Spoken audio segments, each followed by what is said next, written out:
Yani Çin'deki fanlar gerçekten yani çok iyiler, çok güzel destekliyorlar. Hepsine çok teşekkür ederim.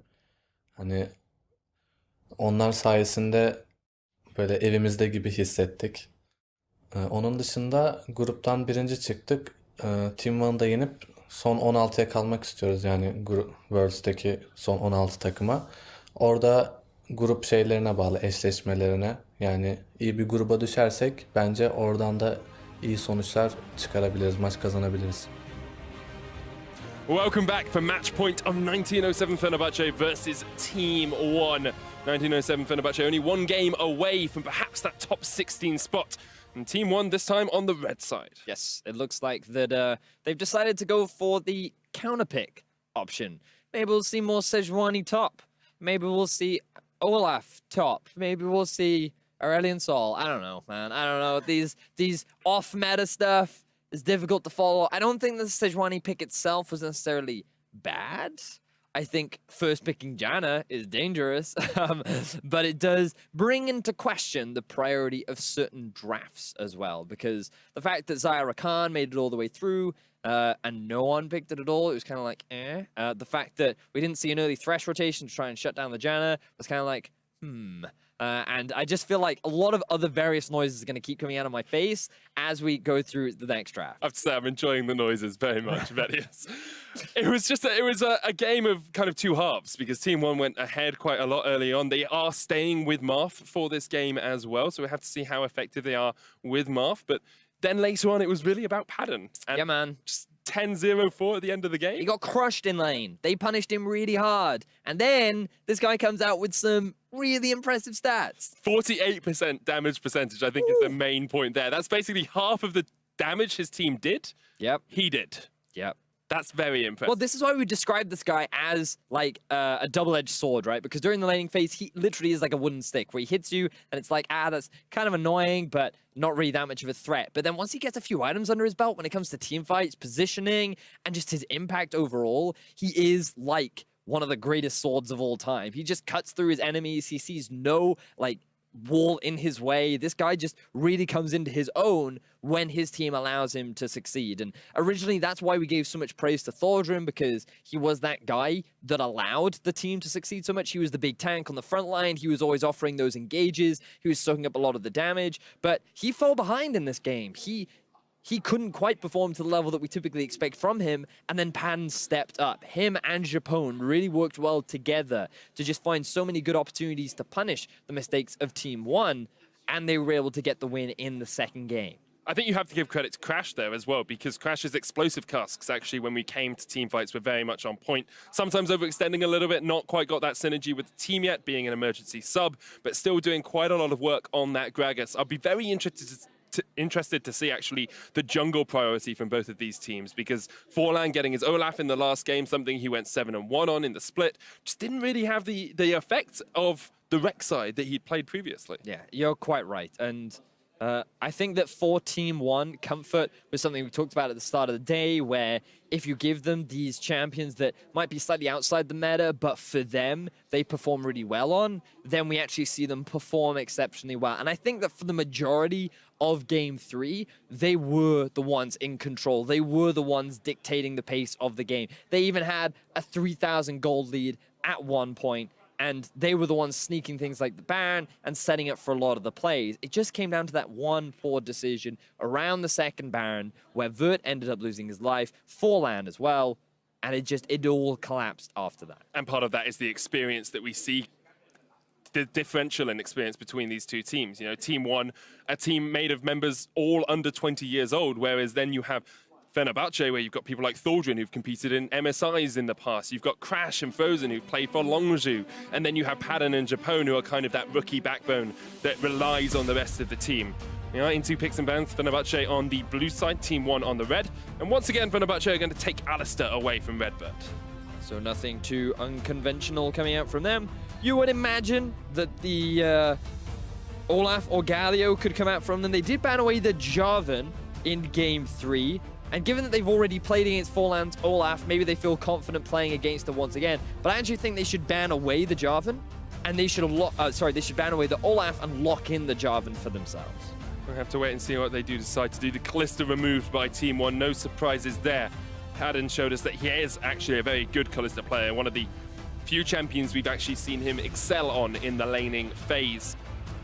1907 Fenerbahçe are taking their time with this final choice, and they remove Varus from the pool. Not something we too commonly see. Huh. I wonder if that means that they're going for something like an early Xayah, perhaps, but when you're looking at champions like Tristana still available, Lulu banned away, I feel like that something like the something like the Tristana would be a good early pick from the side of 1907 Fenerbahçe. They guarantee themselves a strong 2v2. It's also a really good answer to a potential Jarvan that would come out from the other side.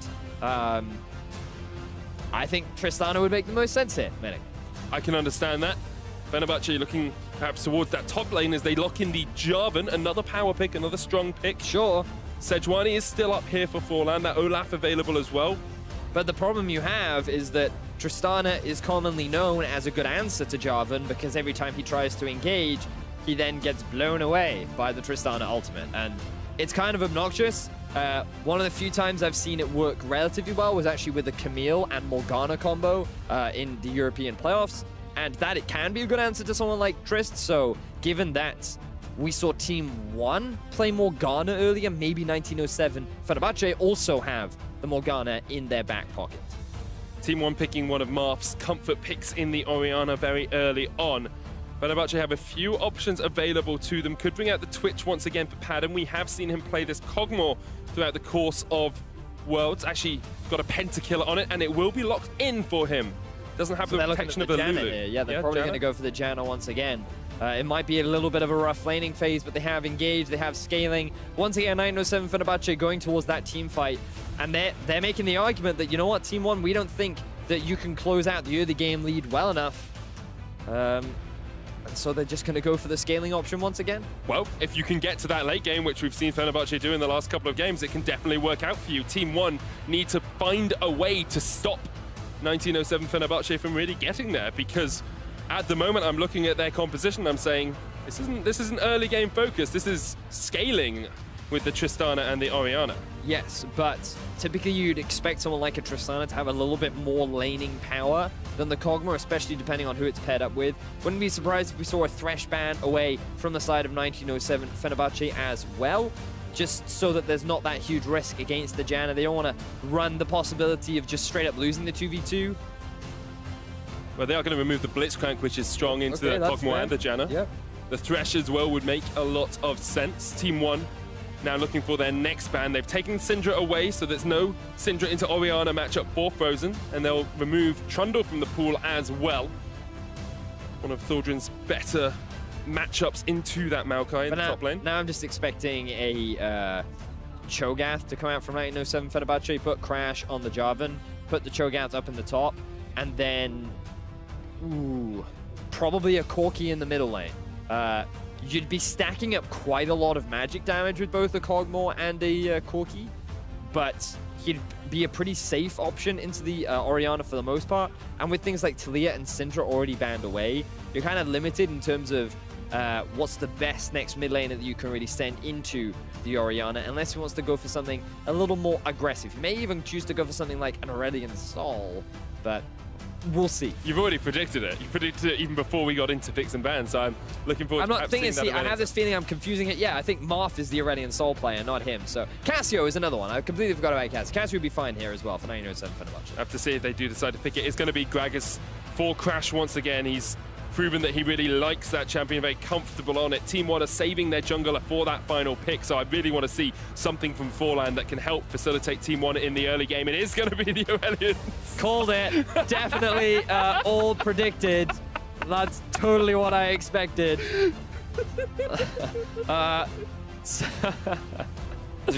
Okay, so where you praise me. This is your analytical ability. You truly are the thunder in the night, the one that rains down predictions before the storm comes on, the alpha of predictions, and it is the Aurelion Sol. Now, is going to be Forlan picking up the Rek'Sai as well. So a bit more aggression, a bit stronger in that early game. Team 1 need to get ahead, need to get that ball rolling, because we've seen how good 1907 Fenerbahçe are if they get into that late game team fighting portion of the matchup. So this reminds me a lot of their Game 2 composition for Team 1. They have the Maokai, they have the Rek'Sai, they have a big front line. They don't have a third tank in the form of Galio, but they still have the ability to peel a little bit more with the Orianna, still providing a healthy amount of utility, and they've decided to go for the Ardent Sensor off down in the bottom lane. 2 hyper carries, 2 sensor supports that provide a lot of utility as well.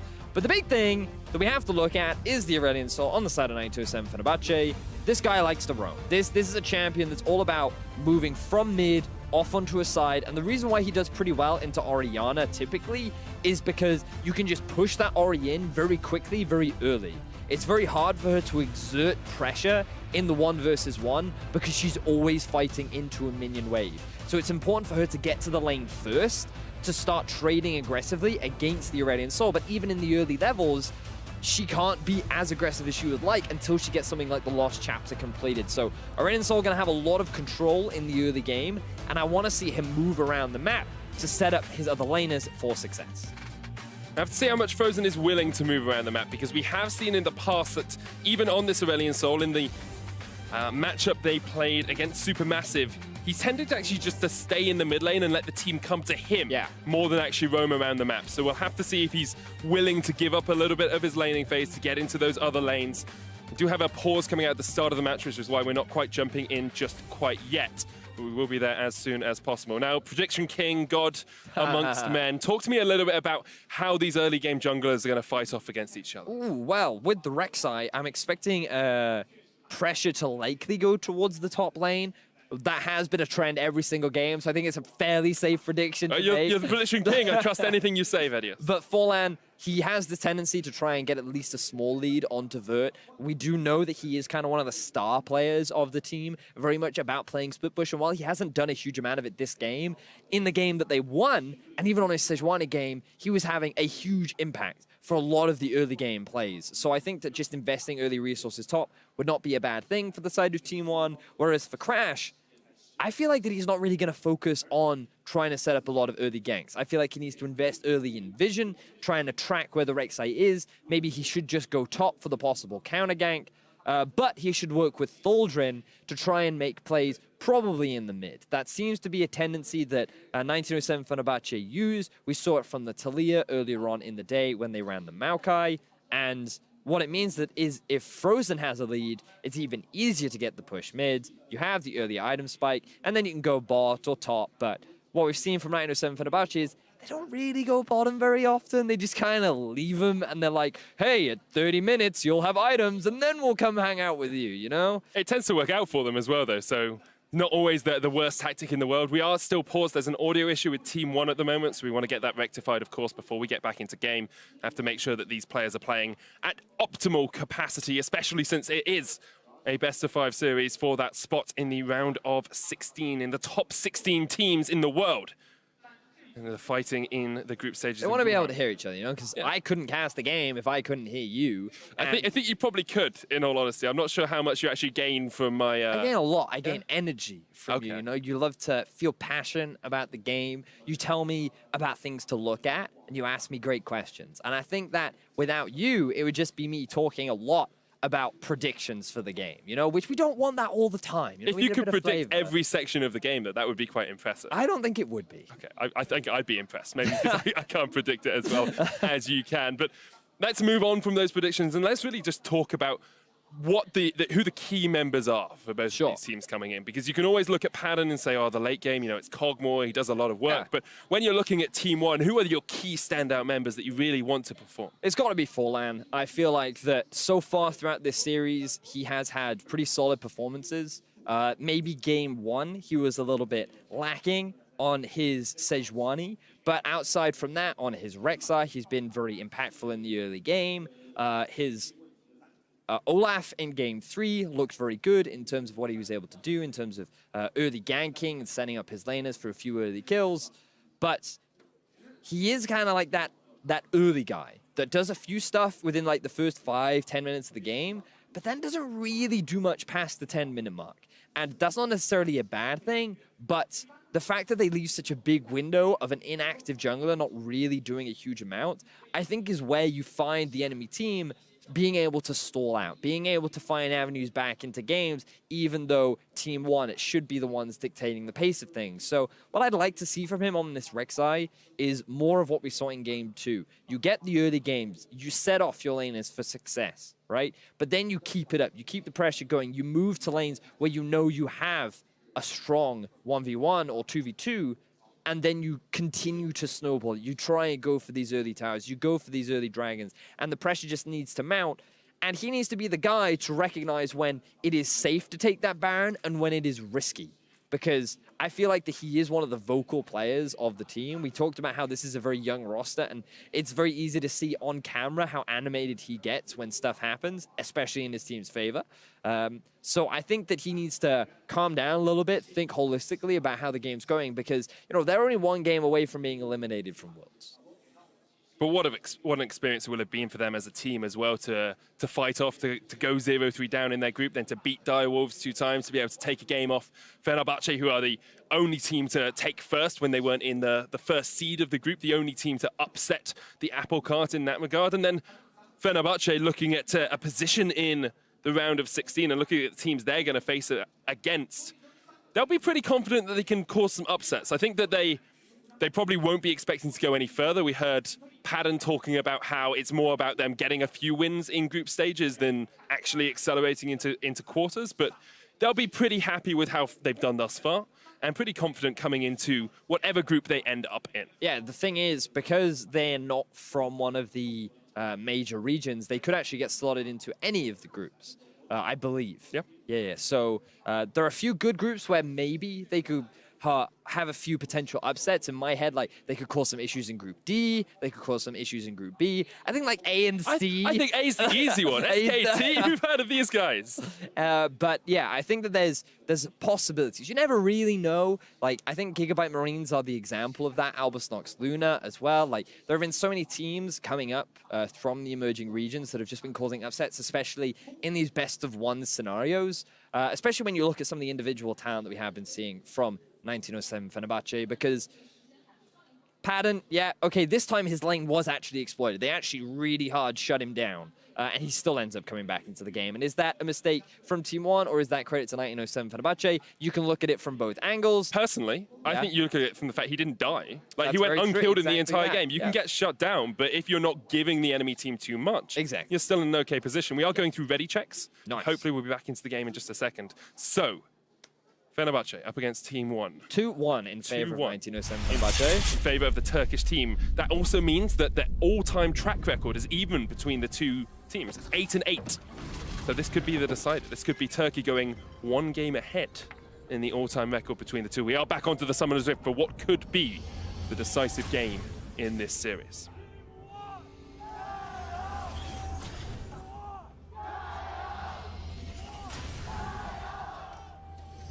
Some Team 1 fans in the audience, as you can hear, Vedius. Yep. Always good to have that support when you're not in your home region. I think the part of it that I love is the fact that you can see fans just grasp onto these stories and grasp onto these players and say, look, I might not watch you every week. I might not know. I might not know who Padden was before we came into this tournament, but now I know that he's this double-edged sword. He's this spoon in your thigh when you're in laning phase, this blunt spoon trying to chip away at your skin, but then when we get out of it, he's this steak knife that goes straight through your heart and takes you down in team fights. Vivid, but accurate, sure. Should be glad I didn't dive into the medical, like, straight through the dissection. And speaking of Padden, he will be playing the Kog'Maw along with the Janna in the bottom lane. Now, typically you don't expect that to be able to win out on the 2 versus 2 against a Tristana and a Karma, simply because they have a lot more wave clear than Padden and Japone will have. Padden's gone Relic yeah, Shield exactly, well, yeah, and also the Relic Shield too. So you lack on that AD, and it's all about funneling gold into Japone, making sure that he gets the Unsensor as soon as possible, so that you have a bit of an item spike. Marf, cheeky mid laner, stealing away one of the Raptors. Yeah, that's a little bit of a risk as well, because sometimes it can put your jungler behind. It's alright though, like because you'll still get the main large one, which will give him level 2. Then he can do red and blue and kill him. So it's not the end of the world. You can see as well, Crash soloed his red buff, so he will be starting there and then making his way towards the Raptors. And this is very much what we expect from early trading. Actually, a little more damage than I was expecting, gotta be honest. You can see that you've gone towards the AP support item on RedBert as well for the extra damage in the train. Spell Thief. That's the one. Yeah. I always get that name confused for some reason. I always think of dude. Frostfang. Frostfang. I think they're about to hit level 2. Off this minion, it should be there. So now they can go in. Jump in with the explosive charge. They have Ignite as well. Heal used early by Padden to keep himself safe. I feel like they should just play the laning phase a little bit more reserved overall. Like, you're going to lose that push, just accept it. Wait for the minion wave to hit the tower. I guess they didn't want to be completely zoned away from XP. Meanwhile, in the mid, you can see Frozen being annoying. That's what Aurelion Sol does. He just pushes you in. But you've got to be careful of those early ganks, especially from champions like the Rek'Sai. You can see the respect that Marf's given to Frozen as well. One of the sort of highest skill ceiling players on this team, you might say. Of course, Frozen used to play for Longzhu, had a team set up to be built around him and then left to join Fenerbahçe, and has always been known as a highly mechanically skilled mid laner who can exploit any advantage he sees in his opponent. Well, he certainly had a great game 3 on that Syndra. He didn't really get a lot of kills in the early game, but he maintained a healthy farm advantage over his lane opposition. And even though Marf was sitting at 3-1, Frozen actually had the gold lead. It just goes to show that you can trade kills for farm as long as the rest of your team does not suffer as a massive result. Speaking of farm, you can see that Padden has been able to claw back some of the deficit that he was putting early on, but they are still being zoned away from a lot of that backline. Forlan's down towards the bottom side of this map as well. Of course, they know that Japone's heal is down. They are running the heal barrier lane, so they will now step around and spot out Forlan. Clear out that control ward that he placed. So 75 gold down the drain, and now Forlan is going to get collapsed on here by Padden and Japone. He jumps straight into Crash, knocked back with the body slam, gets the knock up himself. There's no Aurelion Sol around the corner. He was all the way back in base, and now Forlan will burrow once again and get away with the help of Marf and RedBert. Crash going a little bit aggressive there, but you're quite right. If Frozen was still in the middle lane, that would have at the very least been a flash out from Forlan. Unfortunately, Pan and Japone didn't want to flash over the wall to commit to the objective. They already know that they're at a deficit in the bottom lane, and by sacrificing those summoner spells, it increases the likelihood of potentially getting dived. So they choose the safe option. They force Forlan out of his jungle. And we talked about how he was one of the players to watch, especially in this game 4, already using his early strength on Rek'Sai to try and get in the face of 1907 Fenerbahçe, yet to look, though, for an early gank top. Going bot instead. Japone caught out with the explosive charge, has to flash away. Padden, the new target, the Ignite comes down, but he's turned back onto RedBert, who uses the heal. And here comes Forlan looking for the knock of the barrier. Instead, they go for Japone. First blood to Forlan, and the second kill as well goes to Absolut.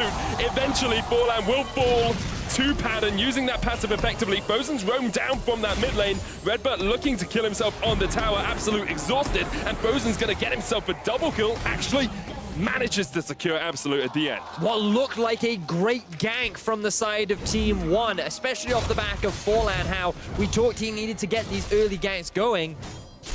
Things started off well in the bottom lane, but the turnaround from Frozen, now Thaldrin, looking to be that pillar once more, goes on to Vert. Gets the knock up onto Vert, looking for the final bit of damage, but the sap magic's enough, and Vert, with the help of the minions, keeps himself alive. So let's look back at how this happened. Japone takes a huge amount of damage on the Janna, being so squishy in the early game. Remember, minions also hitting in the face of both Pan and Japone, and Forlan, he just makes the loop to dupe. He goes up towards his blue, comes back down, and he knows that with the 3 members, they can get the kills. At this point, they think, oh, we're good. We get 2 for 1, our bottom lane's ahead, but Frozen, using his E to very quickly translate from mid down to bot. Absolut still has the flash, but decides not to use it because he knows that Frozen can get the follow-up, which means that now the mid laner for 1907 Fenerbahçe, the superstar here in Frozen, already off to a fantastic start. And this pocket pick, Aurelion Sol working out for them as well. Great prediction from you in picks and bans for them to bring this one out. Absolut's going to jump onto Japone. They just want to keep trading. The chain is not going to quite connect. But meanwhile, Forlan's getting chased off by the Voice of Light and the Star Surge. The stun connects, and Forlan's going to try and dodge his way away, but you cannot get away from Aurelion Sol. Oh, things are looking rough right now as Frozen picks up his 3rd kill of the game. We talked about how, as 1907 Fenerbahçe typically bring the plays to him, he is now bringing himself to the rest of the map. He is a roaming machine, and his roams are not over yet, but he will be spotted out, so he's going to disengage. Frozen coming up huge for 1907 Fenerbahçe when they're only 1 win away from getting that top 16 spot at Worlds. And it's the first time we've really seen 1907 Fenerbahçe have an early gold lead in this series. They're actually 1,000 gold ahead at only 7 minutes in. They've managed to get a kill and an assist onto Padden, which gets in the Xerxes Greaves early on. Absolut has a CS advantage in this lane, but as much as Team 1 have tried to focus down towards the bottom side of the map, Fenerbahçe have been able to respond. And also note how Frozen is also staying ahead in the farm, even though he's roaming around the map so much. And that is because of his ability to so easily push in these mid-minion waves. He just pushes, leaves, pushes, leaves. And the bottom lane, they have to play reserve because they don't know where he is right now. As you can see, Marf trying to make a play up top, but Frozen doesn't care. Gonna try and get behind, and there's the Star Surge. Won't get the stun on Absolut. RedBert dodges around it as well. Frozen there. RedBert with the flash away, trying to escape, and will survive to fight another day. They're lucky that Frozen did not have the Voice of Light, but the pressure was successfully applied. They get the flash out from RedBert, and he can now look to make another play bot, while Forlan, even though he's in the top side, cannot find a successful gank. And 1907 Fenerbahçe, especially Crash, are playing vision control down towards this bot side river as well. They know they want to come down here, so they've got 2 control wards in the river and stop Team 1 from having any idea when that Aurelion Sol is moving down to bot. But this is where players like Forlan become super critical, because remember, this is the guy that gets a few early ganks and then he just kind of stops. He goes into farm mode. He's like, I gotta get some of my core items built. I gotta focus more on vision. But he can't afford to slow down now. He needs to continue his activity. He needs to try and find ways to help his team get back into the game. Maybe shut down Frozen, get a kill onto Marf. Because if he just goes back to farm mode and if he tries to keep playing reserve, then Frozen is going to keep roaming around the map and start snowballing both Thaldrin and Padden. It's the time you look at Absolut and RedBert and you say they have to come up big as well, because Padden and Japone are in a losing matchup in this bottom lane. The Tristana and the Karma should win into the Kog'Maw and the Janna, and even with a little bit of help, then Explosive Cast will knock back. The stun still connects onto Marf. He's exhausted. A good shockwave will catch up Frozen and Crash, but the Voice of Light just devours Marf. Meanwhile, Team 1 are going to get first tower blood towards this bottom side. Better from Forlan. A little bit of early pressure towards that bottom lane. I like the answer here from Team 1. They recognize the bottom lane of 1907 Fenerbahçe had backed.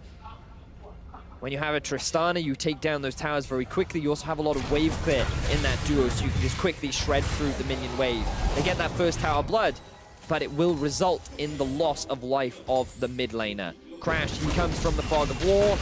There is no vision. Unfortunately for Marf, he tries to flash the Q stun from Frozen, but he ends up getting hit anyway because of the hitbox. Then the chase from the Voice of Light means that is 1 dead robot lady and a 4-0 ethereal drain. Imagine what it would feel like to get hit by a Voice of Light. It's like this black being punched hole in the face by the sun. It hurts. I can tell from experience. Yes, yes. I'm sure you can, Bedius. Team 1 deciding to rotate up towards the top side now with Absolut and RedBert. They have got first tower blood, but they are still 1,200 gold behind and need to work out a way that it can actually gain an advantage, get back into this game, stop 1907 Fenerbahçe from just snowballing it away and choking them out of this matchup. Well, to be fair to Team 1, they have set their bottom lane top, and they've got the jungler moving up here as well, so they want to start sieging onto this second tier 1 tower, but Thaldrin and Aurelion Sol are making their way to get a collapse. Yeah, Forlan did not realize Thaldrin was in the bush, then flashes over straight into the face of Crash. And boom, slap, Crash gets the kill. Frozen doing so much work in this early game. It is impossible for Marf to follow 1907 Fenerbahçe answer with the tower in the bottom lane and extend their gold lead. And just notice the difference, Medic. Whenever we see Team 1 with this early lead, the gold always felt very close. It always felt like 1907 Fenerbahçe was somehow maintaining healthy CS leads or somehow trading structures to just somehow keep the gold even. But when 1907 Fenerbahçe get the lead, they're the ones that have suddenly propelled this to a 2,000 gold lead out of nowhere. The towers are even. There's a huge kill lead, and it's all off the back of this 4-0-1 Frozen, who's really running away with the game right now. Already completed his first item in that GLP 800 and is 1,000 gold ahead of Marf at the moment. Crash looking for Absolut, who can just jump away. Gets himself back underneath the tower. RedBert was hiding in the bush as well.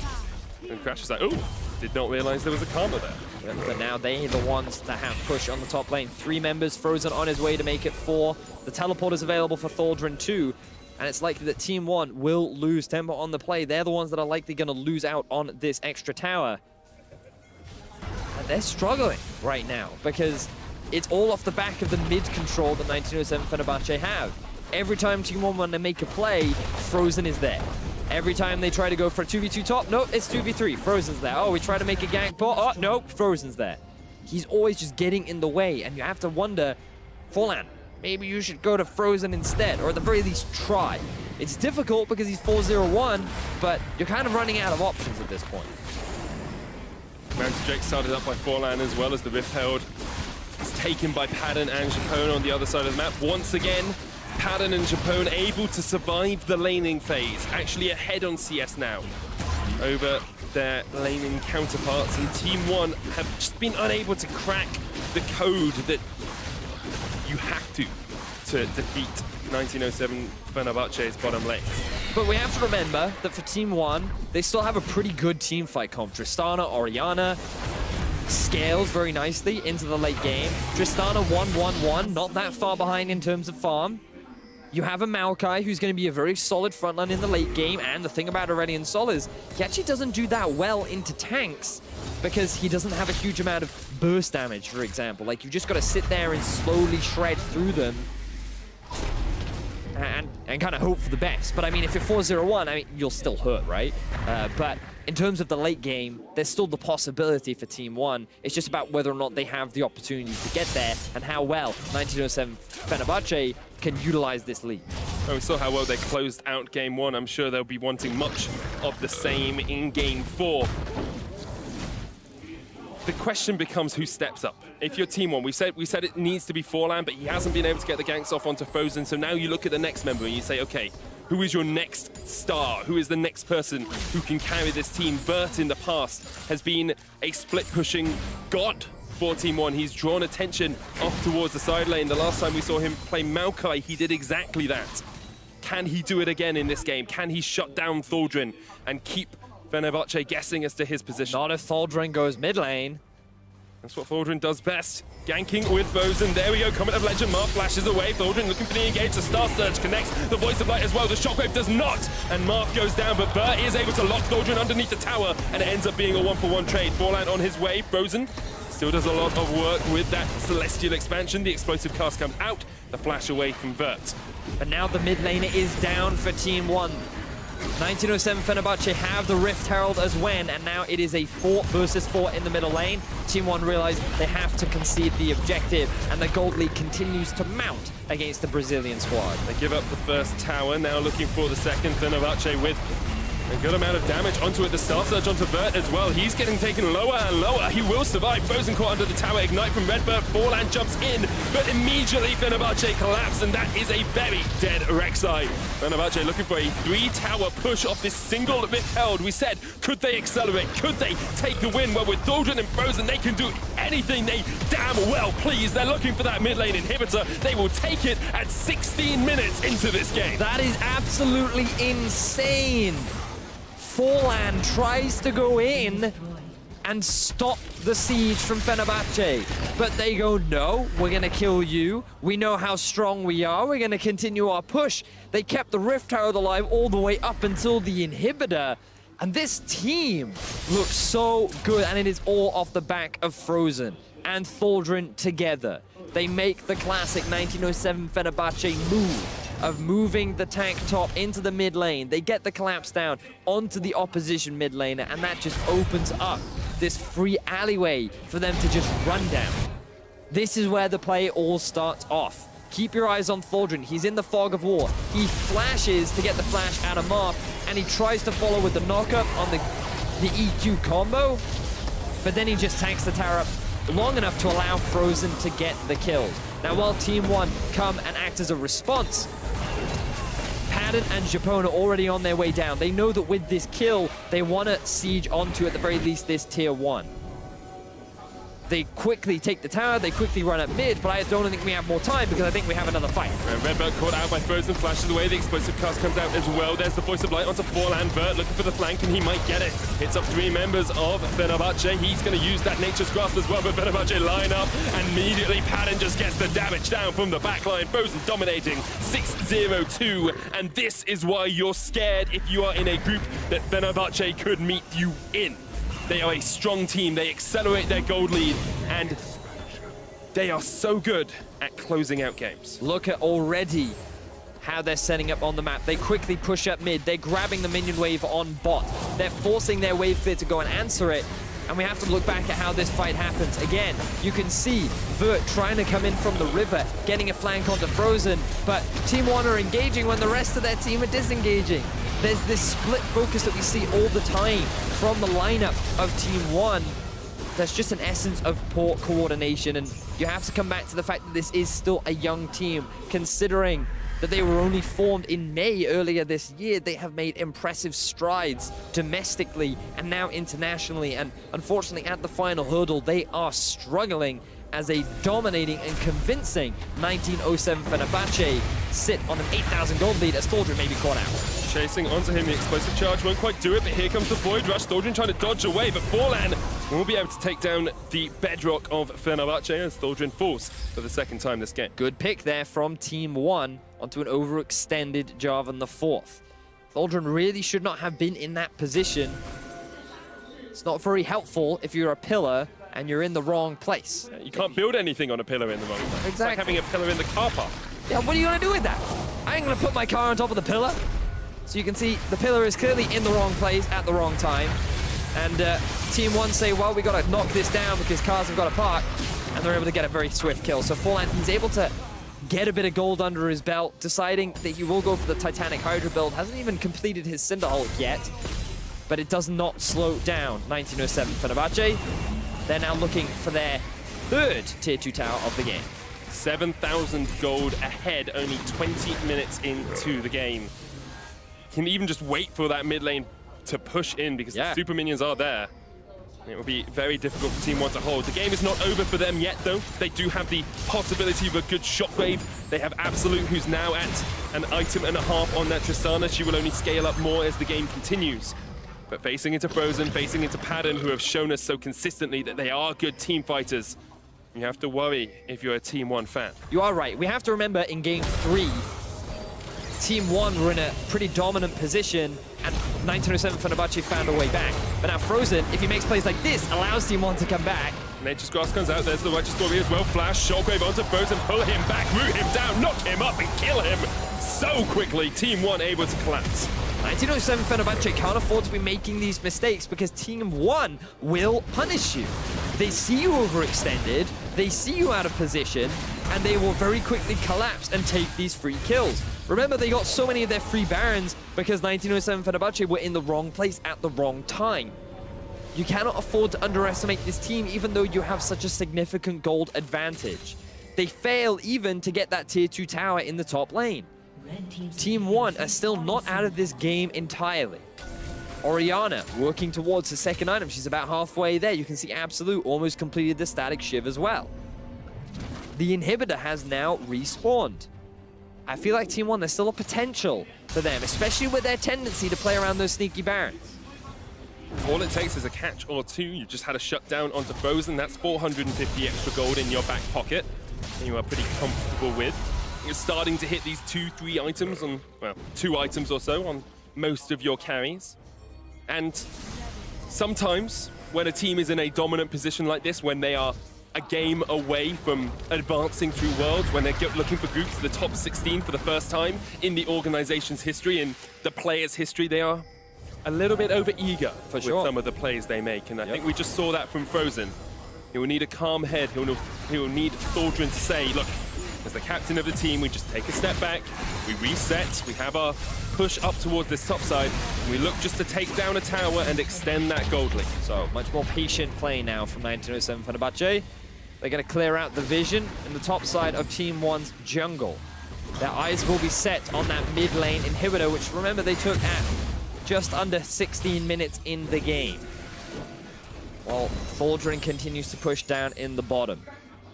They took it so early, Vedius, that I had our stats team ping me with the quickest game at Worlds, just in case this was going to be the case. But wow. Team 1 have been able to hold it back, been able to keep on in this game, and now Fenerbahçe are grouping for this mid lane in here. Where's Forlan going?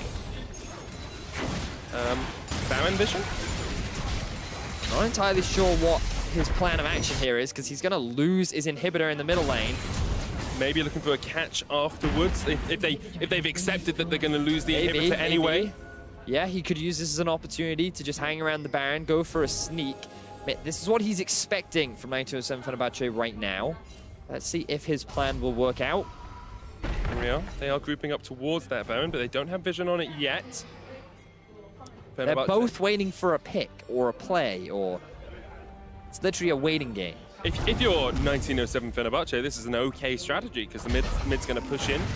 You expect Team 1 to react. Team 1, they get free farm now. But here we go. Okay, he has actually been spotted. Look at the ward just behind him.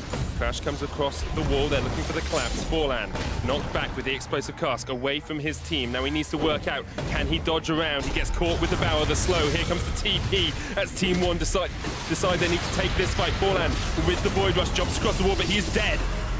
And that is the jungler down for Team 1. And now the Baron is prime pickings for the side of 1907 Fenerbahçe. Forlan, we talked about how he needed to be the player that could maybe save his team. He could not quite find the early ganks. He could not quite find ways to help his team back into the game. And now he's going to be the one to die out of position and potentially give this Baron over to 1907 Fenerbahçe. You feel if 1907 Fenerbahçe get to this Baron, it is the game. The shockwave comes out, Fenerbahçe get it. Now they can look for the push. Thaldrin looking to jump onto Vert. There's the Cataclysm. The Kiddens come out to try and force them away. Thaldrin still going to advance, still going to push forward into the base of Team 1. Now look in the bottom lane as well. There's a minion wave stacking up. They've pushed the mid minion wave with the Baron empowered buff. But they have a lot of gold to spend. Rather than overcommit, they're just going to go back to base, buy a couple of new items, refresh some of their vision. They're going to be happy with the state that they're currently in. Very comfortable position for them. Blade of the Ruin King and a Runans on that Kog'Maw. You've got the Ardent Sensor completed. You've got Knight's Vow as well. That Cog is pretty safe when it comes to fights. And Thaldrin on this Jarvan is having a moderately strong performance. He'll be comfortable on that as well. So if you are a Fenerbahçe fan, you'll be pretty confident that they should be able to close out with a 10,000 gold lead at the 25-minute mark. It would be a big... This is definitely 1907 Fenerbahçe's game to lose. Or Team 1's game to win. Because if they make enough plays to win this game, they have won this game for themselves. That is accurate, yes. Yes, that is very true. But given the deficit that they are in, one is much easier than the other. Now we see Vert popping the Righteous Glory, trying to catch Thaldrin out. Can't quite get that. Thaldrin just too speedy. Look at the bottom lane as well. Many members of Team 1 grouping up in the top, while 1907 Fenerbahçe now want to use the Baron buff. 2 minutes left on it. Only a few base towers stand in the way of the Turkish representatives joining the top 16 at Worlds, making it to the group stage. And that's another inhibitor tower just gone. Team 1 unable to respond. 1907 Fenerbahçe are just within arm's reach of the top 16 of the group stage of teams like SKT. Thaldrin goes in. The root's going to land onto Crash, but Padden's still alive off towards the side. There's the explosive cast. It knocks back the tree. A good shockwave, but it's just no damage from Marf. And Crash goes in. He engages onto Forlan. That's another kill as Frozen steps forward, looking for the damage onto Marf and Absolut. And the Celestia expansion is enough. Absolut gets taken down, and Team 1 get destroyed by Fenerbahçe. Massive team fight win. 1907 Fenerbahçe with a fantastic overall final game will take them to the top 16. Superb game by Fenerbahçe to close out the series. 3-1, they'll defeat Team 1 and they'll go through to World Groups.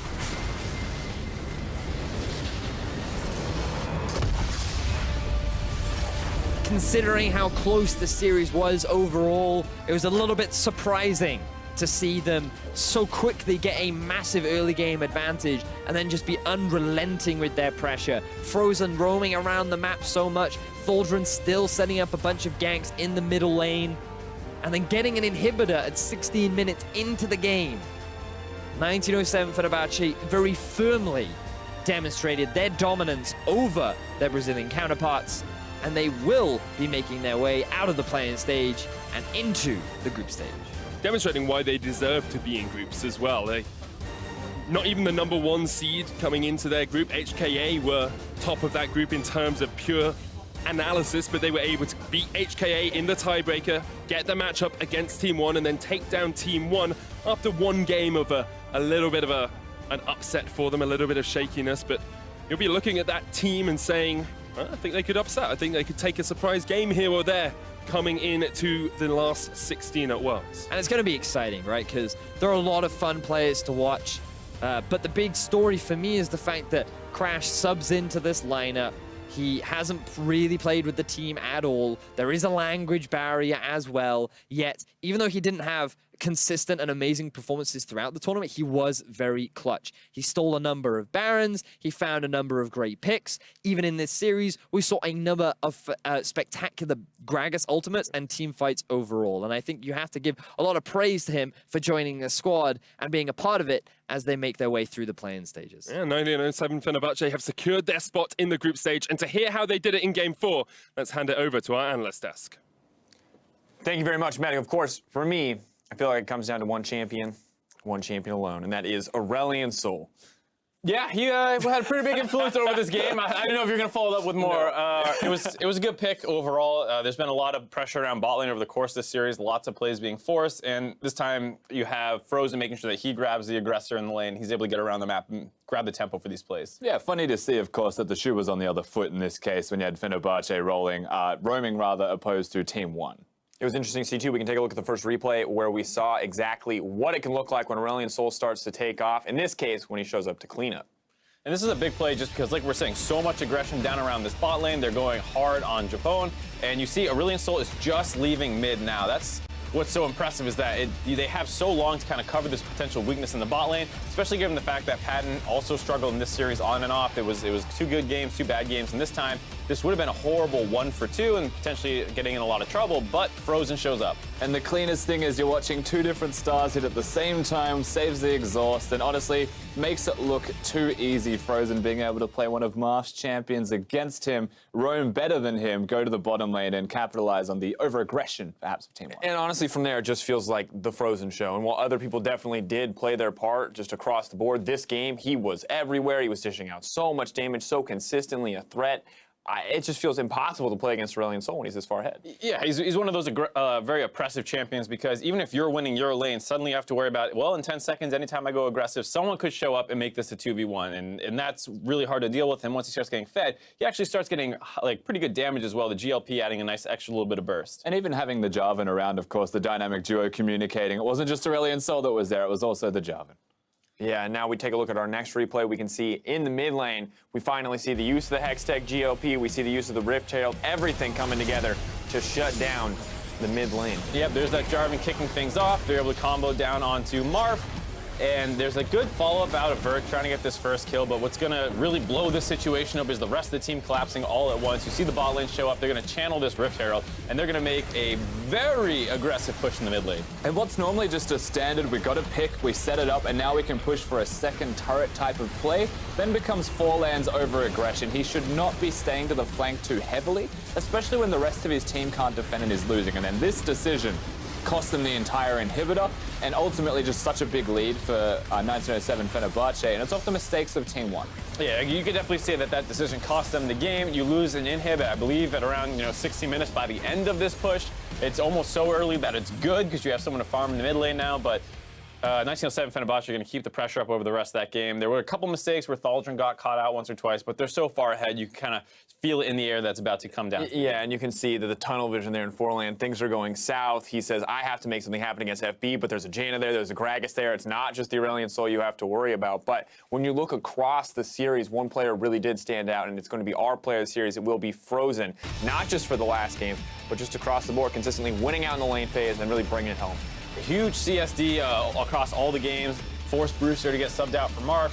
Had good team fights and, you know, great roams as well once he got into that Aurelion Sol, playing all the matchups very well. Yeah, Padden was a good team fighter, but didn't have the laning that Frozen had. You know, game number 1, a commanding Talia performance, deserving of a ban afterwards, and then you get the Aurelion Sol performance from him, showing that he's more than just a strong laner, more than someone who just gets a CS lead through his 1v1, but someone that can be everywhere on Summoner's Rift, and when he is, he looks his best, and so does all of 1907. And you got to think, coming in the group stage, this man will not be allowed to play champions that roam. If any team can help it, Talia should be taken off the board. Aurelion Sol should be taken away from this man, because when he gets the freedom to leave lane, he just feels like a powerhouse. Putting on a great performance for us so far. Have to see how the rest of 1907 Fenerbahçe does when they reach that group stage. Yeah, curious to see what they're going to stack up against, what group that they will be placed in, because at the end of the day, they showed some weakness on the bottom side of the map, but it did feel like consistently, despite being shut down early on the bottom lane, they always made up for it in another way. Yeah, they're very impressive in the fact that they can lose lane. And I'm not going to say gracefully because they were getting dove and it was super aggressive from Team 1,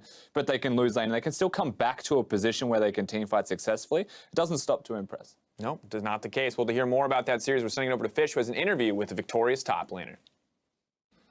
Thanks, guys. I'm here with 1907 Fenerbahçe's top laner Thaldrin after their impressive 3-1 victory over Team 1. How did you prepare coming out of the group stages, and is this the result you expected going into this best-of-5 series? Yes, but all I can say is we expected to win the series, but in my opinion, our gameplay was not the best. We did a lot of mistakes, and we were expecting to close the series at 3-0, but we did a lot of mistakes in second game, and we ended up losing one. So I'm happy, but I'm kinda upset about our team play as well. Well, hopefully you can clean it up moving into the next stage of play, next stage of Worlds, actually. Speaking of which, the last time I spoke to you, you told me you're going to finish top of groups, and then you told me you're going to make it to the main group stage. You're now a prophet, Thaldrin. What's next? What's the next prediction you have for us, and what is it going to take for 1907 Fenerbahçe to make it all the way to the grand finals? This time it's gonna be hard for me to make a make a forecast about our future, but all I can say is I think if we are lucky with the draw, we can get out of the group stage as well. I mean the main group stage, but it depends all on draw, I think, because our team is not the best and we all are aware of it, and I don't think we have enough time to fix our issues. But if we go lucky with the draws, I think we have a chance and we have a shot to make to the quarterfinals. Well, speaking of the draw, that's going to be coming up later on today. Which group would you like to be seeded into, or what teams do you really want to play against at the World Championship? As you know, we have 2 Koreans, and which they played before in Longzhou. So they want to play against Longzhou, and we all want to play against Longzhou as well. I know it's not going to be an easy match, but we want to go to, I think it was B, if I'm not wrong. We want to either go to the B or D, we want to go, but I don't know, we will see. Well, there you go, guys. Longzhou, watch out, because 1907 Fenerbahçe is coming up for you guys. We're going to go to a very quick break, but we'll be back with Team WE taking on Young Generation next. Looking for the knock of the barrier. Instead, they go for Japone. First blood to Forlan, and the second kill as well goes to Absolut.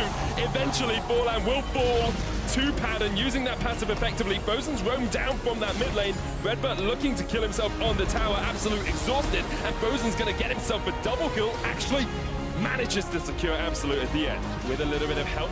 Then the explosive cast will knock back. The stun still connects onto Marf. He's exhausted. A good shockwave will catch up Frozen and Crash, but the voice of light. Crash goes in. He engages onto Forlan. That's another kill as Frozen steps forward, looking for the damage onto Marf and Absolut. And the Celestia expansion is enough. Absolut gets taken down, and Team 1 get destroyed by Fenerbahçe.